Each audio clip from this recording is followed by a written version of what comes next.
The Denver Broncos could be getting tight end Greg Dulcich back sooner rather than later as the team faces a short turnaround for the Kansas City Chiefs on Thursday Night Football. What was our Tuesday practice report like? Well, you're going to get all that and much more in today's brand new episode, Locked On Broncos. You are Locked On Broncos, your daily Denver Broncos podcast. Part of the Locked On Podcast Network. Your team every day. What's up, Broncos Country? Welcome into a brand new episode of Locked On Broncos, your daily Denver Broncos podcast, part of the Locked On Podcast Network, your team every day. Thank you so much to everybody in Broncos Country for rocking with us, tuning in, making us your first listen of the day every single day. Just a reminder, you can get this podcast for free on YouTube or wherever you get your podcast. So do us a favor, hit that subscribe or that follow button if you've not done so already so you never miss out on a day's worth of Broncos news, content, coverage, and more every single day, all year long. I'm Cody Roark, Broncos reporter for Mile High Sports. Joined alongside, as always, by Sayre, Bedinger, site expert, predominantly orange.com. Today's episode is brought to you by Jase Medical. Empower yourself when you purchase a Jase case, providing you with a personal supply of 5 antibiotics that treat 50-plus infections. Get yours today at jasemedical.com. That's J-A-S-E medical.com. There, my friend, Denver was on the practice field on Tuesday for really their only day of practice because you play a game on Sunday against the New York Jets that's very physical in between the trenches, and then you have to turn it around and you have to face the juggernaut that is the Kansas City Chiefs at GEHA at Arrowhead Stadium, which I always just call Arrowhead Stadium at this point. But, man, it's a tough ask for players, and you know my thoughts and my feelings on Thursday Night Football. Not a big fan of it for either team in the NFL to have to do it. It's tough to be able to turn it around that quickly from a physical standpoint. And on top of that, you don't get a lot of game preparation in. So Denver coming into this game, hopefully they can get some guys back going into Thursday's matchup against the Chiefs. Right. Luckily, a familiar opponent, like you said, a short week coming up, but the Denver Broncos getting a little bit healthier. I know the big piece of news that everybody's kind of wondering about is Greg Dulcich, and we're going to talk about him. But running back Javonte Williams, a full participant at practice on Tuesday, Cody. So that's big news for the Broncos running game. Obviously, if you want to be able to beat the Kansas City Chiefs, I think we've yet to see what we kind of thought the Broncos' identity would be this season, which is running the ball, being more physical in that area, setting up that offensive line for a bit more success in pass protection. Unfortunately, kind of been the opposite. We've seen a lot more passing the ball, a lot more emphasis on Russell Wilson orchestrating the offense as opposed to the running game kind of being what everything filters through. But having Javonte Williams back for this game, that could be huge. Obviously, the Broncos didn't let him play against the Jets. Maybe they were just kind of saving him for this game, but it's going to be huge for this offense to get back on track, right? They sputtered a little bit there in the second half, to say the least, against the Jets. And now you got to face a Kansas City team where it's almost like if you don't score 30-plus points, you ain't going to win. Yeah, and that's going to be, I mean, what a tough challenge, right? You just play a physical game against the Jets, and oh, yeah, you're already struggling as is. You got to go play Patrick Mahomes and the Kansas City Chiefs in just a couple of days without much time to prepare. I mean, that's a tough challenge here. In terms of some other injury updates, you mentioned Javonte Williams there. Justin Sternad, one of the Broncos' key special teams guys, frontline guys on kick return, kickoff, whatever you may have there, one of their core 4 guys. He popped up on the injury report with a back issue, was a limited participant in Tuesday's practice here. Everybody, for the most part, that was dealing with some injuries last week, like Lloyd Cushenberry, Baron Brown, and coming off of, obviously, the PUP list. You look at guys like Mike Purcell, Justin Simmons, those guys were all limited with the same ailments that they were dealing with last week here. But I would also say this as well, no DJ Jones for the Broncos. He was on the side field when we were watching practice on Tuesday at the Centura Health Training Center there. Obviously suffered a knee injury in the second quarter. The Broncos lost to the New York Jets.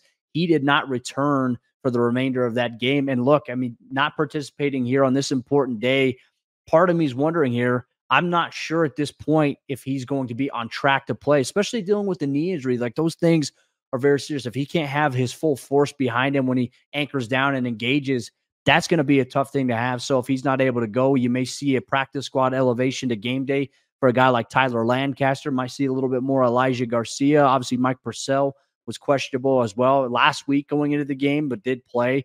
Obviously, limited participant here for Denver. But there's optimism they're going to get some guys back here soon. We'll dive a little bit deeper to that, including talking about Greg Dulcich here. But Frank Clark was also not spotted at practice on Tuesday for the Broncos We asked Sean Payton after practice if there was anything that was up with that, because as we all know, on Sunday morning, we saw some of the reports that teams are calling and interested about adding maybe Frank Clark, maybe initiating a trade with Denver for him. And I'm very curious to see what team would do that, considering where he's at in terms of rotational role. He's been injured this year. His first game back was against the Jets. So a lot of things there, but obviously he was excused with an illness here for the Broncos on Tuesday. Yeah, and certainly we saw other pass rushers kind of getting more reps. I saw Ronnie Perkins was out there on Sunday against the Jets, so the Broncos got him some action.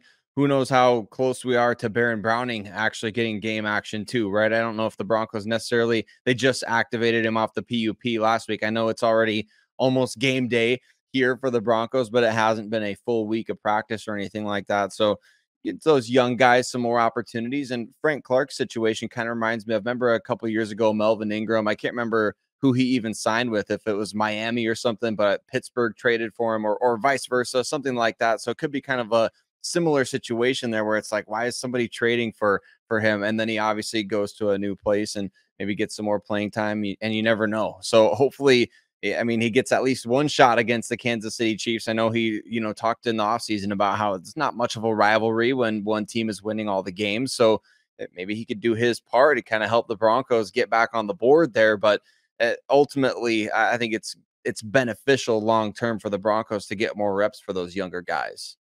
Yeah, and look, they're going to have to find a way to stop the run. I'm not sure how they're going to do it. And when you have such a short week that the Broncos have here, Sayre, it's hard to make a schematic change, or it's hard to even get that physical prep in for some of the looks you're going to see. And Sean Payton touched on it. The way that Kansas City runs the ball, they don't do a lot of under center stuff. Everything that they do in their run game is based out of the shotgun. And then you have to worry about Patrick Mahomes, who's their second leading rusher. But when you have really good coverage, he's a guy that'll get to the outside. He's a guy that'll take it underneath inside, or the A gap or the B gap, and then pick up a first down. I mean, how many times have we seen him on like a 3rd and 20 scramble to pick up a first down? He's done that several times this year. I think he's got 154 yards, if I'm not mistaken, in the rushing department so far for the Chiefs this season through 5 games. So he's a guy that can hurt you as well on the ground. But I mean, just general vibe, talking to players in the locker room, they're going through a lot of treatment, a lot of the recovery stuff, because a lot of these guys' bodies won't necessarily be right until Thursday when they have to go play. So it's treatment. Everything was a walkthrough pace on Tuesday, which, there's some fans out there that want these guys to just go and tackle each other at practice. You realize NFL teams don't tackle each other during the regular season. There's a lot of angry people like they need to be more physical with each other. That's how you get more injuries. So letting logic speak here, Denver's just trying to get into Thursday's game as healthy as they can to prepare for a very, very difficult test that is the Kansas City Chiefs. And could the Broncos potentially have a joker in their deck here on Thursday Night Football here, with the return of one key player being a possibility? We'll dive deeper into Greg Dulcich and maybe his status going into Thursday's game for the Broncos. And you're going to get all that on today's episode, Locked On Broncos. Today's episode of the show is brought to you by our friends over there at eBay Motors. And our partners at eBay Motors have teamed up with Locked On Fantasy Football host Vinny Iyer to bring you some of the best fantasy picks each week, all season long. Whether you're prepping for a daily draft or you're scouting the waiver wire, every week we're going to provide you with players that are guaranteed to fit on your roster. So let's see who Vinny has picked out for us on this week's eBay's Guaranteed Fit Fantasy Picks of the Week. First off, let's take a look at Los Angeles Rams quarterback Matthew Stafford. He has been passing a ton all season long for the Rams, but recorded his first 2-touchdown game of the season only in Week 5 against the Philadelphia Eagles, who's a tough challenge, with Cooper Kupp, Puka Nacua, and Tutu Atwell all healthy together as his clear top 3 wideouts. He will go to work with an even bigger game at home against the Arizona Cardinals pass defense. Sean McVay has his veteran quarterback rolling, and Stafford won't disappoint in Week 6. With his young receivers balling to help Kupp, Stafford has quickly become a rejuvenated fantasy asset for 2023 that should have more big days ahead. Vinny Iyer from Locked On Fantasy Football is going to help you win your fantasy championship, and eBay Motors knows a championship team is about each player being a perfect fit. Same with your vehicle. With over 122 million parts for your number one ride or die, you can make sure that your ride stays running smoothly. They've got brake kits, LED headlights, roof racks, bumpers, whatever your baby needs. eBay Motors, they've got it. And with eBay Guaranteed Fit, it's guaranteed to fit your ride the first time, every time, or your money back. Plus, at these prices, you're burning rubber, not cash. Keep your ride or die alive at ebaymotors.com. Once again, that's ebaymotors.com. eBay Guaranteed Fit, only available to U.S. customers. Eligible items only. Exclusions apply. Could we see Greg Dulcich back on the field for the Denver Broncos very soon? Like Cody asked, could there be a joker in the deck for Thursday night against Kansas City? We're going to talk about Greg Dulcich, his potential impact, when he could be coming back, if he's coming back quicker than maybe anticipated. But before we do, want to give a huge shout out to every single one of you that makes Locked On Broncos your first listen of the day every single day, free and available on YouTube, as well as wherever you can find podcasts. And I know Cody and I, we're so grateful for every single one of you that considers yourself an everyday listener of the show. Those of you that dive into the comment section on YouTube, those of you that maybe retweet the show on Twitter or whatever you want to call it these days. Cody, we're just so appreciative of all these people who make Locked On Broncos part of their day, however they choose to do so. So mile high salute to every single one of you. And let's get to some news on Greg Dulcich, Cody, because it sounds like maybe the Broncos are prepping for him to come back. I know he suffered that hamstring injury. They didn't even initially put him on injured reserve, which kind of led me to believe that wasn't, maybe they were thinking he could come back quicker than the 4 weeks, but they ultimately decided, I think a day or two later, hey, let's put him on injured reserve, give him the full 4 weeks. Could we see him against the Kansas City Chiefs? Well, the team officially designated him to return from injured reserve on Tuesday, which means that he could potentially return against Kansas City here on Thursday. Though, here's the one thing as well. He popped up on the injury report, obviously coming off of IR. He graduated from the side field to the field where, they participate in individual period, team stretch. Anytime a player goes from the side field to that's a great sign for where they're at. But he has yet to practice in pads since he had suffered that injury. I think it was during the week 1 game against the Las Vegas Raiders. That's where he suffered that. So there is a chance here that he could play on Thursday Night Football. Sean Payton had told us after practice, they're still looking at everything regarding maybe what they're going to do with him or whether or not he's going to be able to play. But he did mention that he's close, which is a great sign here for Denver. But now let's say, hypothetically speaking here, Sayre, him coming off of a hamstring injury, let's say even if he doesn't play on Thursday against the Chiefs, maybe that makes it more likely he's going to come back for that Green Bay Packers game, which I know you'll be in town for that. What type of element do you think he's going to be able to add here back in the Broncos offense? Because ideally we saw a little bit of him in week 1. From that point forward, with him not out there, I feel like it's kind of altered the Broncos game plan a little bit. If he is back, how do you see this impacting the Broncos offense from a personnel, maybe even a play calling standpoint? Well, it's huge because he gives you another vertical element in the passing game. He's somebody that can take a short, quick pass and turn it into a big gain downfield. We've always talked since the Broncos drafted Greg Dulcich about his big play ability, averaging like 17, 18 yards a catch there at UCLA. Just an absolute monster in the open field. And it's not like he's, George Kittle out there. George Kittle kind of has some of those basketball crossover moves that a lot of tight ends don't have. They can't make you miss in that way. But Dulcich is the type of guy who can kind of accelerate rather quickly and beat linebackers or beat safeties and utilize his length and speed and kind of deceptive quickness to be able to create plays, whether that's, in the short intermediate passing game or in the vertical passing game. We saw, I think, ironically, in week 6 last year when he came back against the Chargers on a Monday Night Football game where, man, he was able to kind of just explode right after coming off that hamstring injury that he had a season ago. So feel really confident that if Dulcich is able to get back into the mix, he's somebody who adds just another element to that Broncos offense. They haven't had much production from the tight end position. I think Adam Troutman, him catching that touchdown pass against the Jets, I was like, oh, wow, he actually does exist out there. He actually is playing. So now he's doing work in the running game. I'm not trying to diminish that aspect, but in all seriousness, I think Dulcich just adds a completely different element to the passing game to where you can get him the ball going across the field and he could turn it upfield and create. He can just do a lot more, I think, than the other tight ends the Broncos currently have. Well, I think from a play calling standpoint as well, because look, he has embraced becoming a little bit more of a blocker out of some of the different roles he's going to have as a guy that's used as a wing. And then we go back to the role of the Joker. We really haven't seen the Broncos utilize the Joker role at all this year, right? Because I think obviously Dulcich goes out with the injury. Jerry Jeudy wasn't able to play week 1, and Jerry's had some ups and downs here for Denver so far early on this season.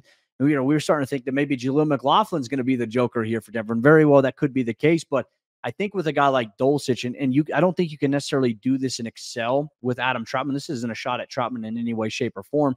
But because of Dulcich's explosiveness and the speed that he possesses as a real ridiculous athlete, he's a guy that you can bring underneath formations, leak out in the flats, because the flats are going to be there at times for Denver against Kansas City with some of the way that they play their coverages. But if you have a guy on the inside at the tight end position who can move all around, that can do all these different things, and maybe even line up out of the backfield at times, as we've seen the Broncos get creative. A few weeks ago, we saw them do that with Jerry Jeudy, putting him in the backfield next to Russell Wilson. If you can do this with a guy like Greg Dulcich, and then he starts to produce and capitalize on plays, it's going to force defenses to have to adjust a little bit. But how does a defense maybe counteract that if you're getting hurt in those areas, or even in the seams where, unfortunately, Denver's been hurt in the last couple of weeks in the seam game by tight ends? Can Denver start to do that to opposing defenses that they're going to be going against here? That's what the Broncos are going to need to have. And I think Greg Dulcich is the perfect type of body type and athlete that can make that happen here for Denver's offense. I think he is too, Cody. And it just like we've been talking about all year, this Broncos offense definitely needs just more playmakers, right? And it's not like they're having a problem right now getting the ball to too many guys. They're not having a problem splitting up targets. They need more guys that can create offense. Greg Dulcich is one who can do that, not only on his own, but for other people as well. When you have to account for his speed, for his abilities after the catch and in the red zone in certain situations, that opens up stuff for other guys. It creates such a mismatch. And so I was kind of surprised the Broncos put so many eggs in that basket to begin with, this offseason, with a great tight end draft, some really good free agent tight ends available. And yes, they did get Adam Trautman. They got Chris Manhertz. Nate Adkins made the team as an undrafted player, but was kind of surprised they put so many eggs in the Greg Dulcich basket by trading Albert Okwuegbunam away and saying, hey, we only need the one guy who can be that dynamic, athletic threat at the position, like an after the catch type of guy. So I feel like this is huge for the Denver Broncos offense. Hopefully he is able to go against the Chiefs, but you'd obviously much prefer him to be 100% healthy than anything else. As you were just talking about Trautman and Dulcich and the tight end position, you mentioned Manhertz, and it's almost like I forgot he even existed. Like, I honestly haven't seen anything out of Chris Manhertz in the last several weeks. I don't know if you've seen that, but it's like that's the guy, when you mention his name, is like, wait, he's still on the team. I don't know what's going on with that. Obviously, he's still on the team, if I'm not mistaken. Yeah, that's interesting. That didn't register with me when you brought that up, but it's like, what, he was brought in to be a blocker here, and obviously Denver, the big need for them is to try to get the run game going. Could we see more Chris Manhertz this week against the Kansas City Chiefs? I mean, he hasn't played a ton so far, so might as well, right? At this point, if you want to get it going, Javonte Williams looking like he's going to be on track to return. Hey, Sean Payton, make it happen. Throw Chris Manhertz out there and see what you can do here out of some 12 and 13 personnel for the Broncos this week against Kansas City. What better way to get it going than that here? But Broncos Country, eager for your thoughts as well. Should Greg Dulcich play on Thursday, or would you be more on board with him maybe playing next week against the Green Bay Packers with some time to prepare and have extra time to get ready coming off the hamstring injury? Let us know if you're watching on YouTube or wherever you get your podcast here. But Broncos Country, one thing we're going to take a look at here as well, with kickoff set for about 24 to 48 hours from now, the Denver Broncos, Kansas City Chiefs on Thursday night. After that game, the next 10 days could be very, very interesting for the Broncos. Could there be some significant changes coming? Well, we're going to dive deeper into that in today's episode, Locked On Broncos. Today's episode of the show is brought to you by our friends over there at Jase Medical. Modern medical care and treatment are important, but our global supply chains are fragile. Things like pandemics, natural disasters, and foreign travel may cut you off from the treatment that you need. Have you ever been in a situation where you were in pain or needed medication, but your doctor was out of town, or you couldn't get in to see a physician because there were no appointments for days? I know I've been there before. Jase Medical is your solution, and it's simple. Just fill out an online form, and one of Jase Medical's board-certified physicians, they'll review it to determine whether medications are safe and appropriate. Then they will send your prescriptions to one of their partner pharmacies, where your Jase order will be filled and life-saving medications will be mailed directly to your home in a Jase case. Not only that, but you can send your physician a message for answers to treatment-related questions anytime. Save more than $360 by getting these life-saving antibiotics with Jase Medical, plus an additional $20 off by using my code LOCKEDON at checkout on jasemedical.com. That's JASE medical.com. As we jump into the fourth quarter action on today's episode, Locked On Broncos, real quick, just want to say thank you so much to everybody in Broncos Country for tuning in, making us your first listen of the day. Every single day, you can get this podcast for free on YouTube or wherever you get your podcast there. Broncos Country, thank you so much for making us part of your everyday routine here. And speaking of routines, the Broncos have been in a -1, unfortunately, for the first 5 weeks of the season, a 1-4 start. Now they're getting ready to take on the 4-1 Kansas City Chiefs on the road. Denver's lost 15 straight matchups against these guys. Thursday's game here could be very, very important towards, we talk about ripple effects, right? That could impact maybe the rest of the season or even like a year, 2 years from now here, because change could be in the air. And could the Broncos, I mean, there's a real chance here in certain areas, certain positions. After this Kansas City Chiefs game, depending on how it goes, Denver could look very, very different in the next 10 or so days.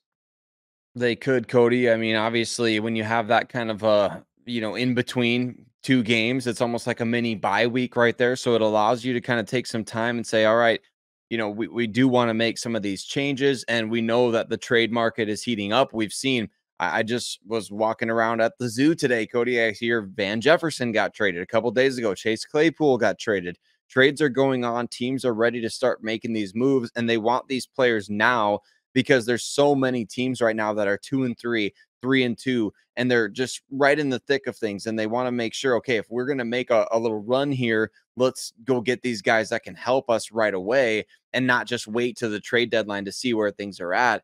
So I like the mentality by teams that are out there, but I think it also is going to force the Broncos to have to make some, maybe not knee-jerk decisions, but some quicker decisions than you would ideally like to make based on, hey, if you're 1-5 at the end of this, at the end of Thursday night, when you and I talk on late Thursday night or Friday morning, whatever the case may be, if we're talking about a 1-5 team, I think we are talking about a team that's seriously considering not just blowing it up for the sake of blowing it up, but saying we need to start the ball rolling on getting new guys in here, guys that are buying into the vision, guys that are buying into the culture, because that losing, what have we heard repeatedly?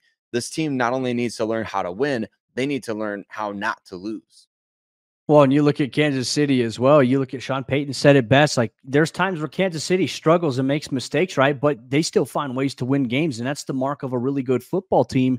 Denver's not there. And look, I don't think that Denver's going to be, like we talk about the trade deadline, I don't think Denver's going to go out there and trade for anybody. I don't think they're going to spend capital to bring somebody in. I think more so if they're going to do anything at the deadline, they're going to offset guys and get draft capital. That way they can try to build. And look, they may even, I was talking with Andrew Mason at practice, and one of the things I think that we could see Denver do, which, I mean, so far it's worked for the Houston Texans, but in the offseason, the last 2 years, they've gone out and they've just signed a bunch of dudes to one-year deals, right? A lot of role players, not necessarily like the big, sexy, flashy Lamborghini names, but dudes that are just role players. And those guys are producing for them.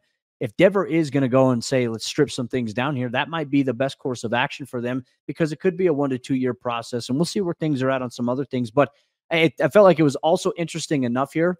Broncos head coach Sean Payton told us on Tuesday following practice that the team isn't looking to make any moves. Obviously, they always monitor the NFL trade deadline, but they're not make any moves with the players that they have there. But he did say, hey, teams call all the time. That's just part of it.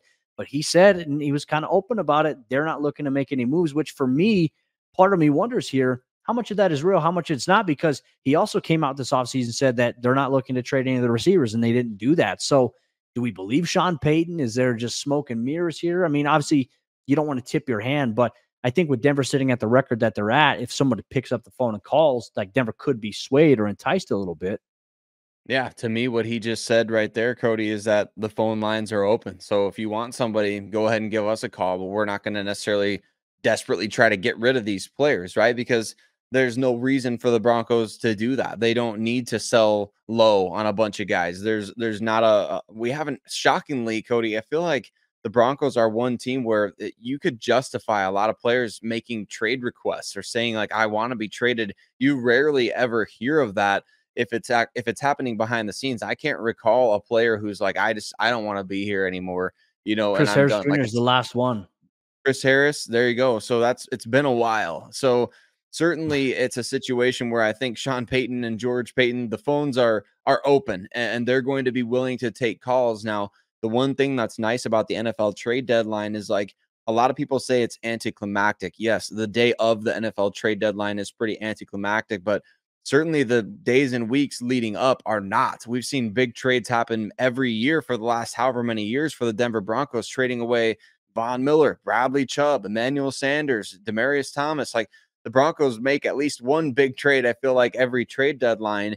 And so I feel like it's on the horizon. It's coming, especially with a loss in this game. And I think we would see huge changes with the starting lineup. Obviously, a lot of players like Cortland Sutton, we already mentioned, Frank Clark. Could Justin Simmons be on the move? Jerry Jeudy is another name that has popped up in trade rumors. And then there could be just, if teams are looking at the Broncos, they might just call on just about anybody to say, hey, what do you want for Pat Surtain? What do you want for Josie Jewell? What do you want for XYZ? It could be anybody on this roster. And I don't think at this point that anybody is immune if the right offer comes along.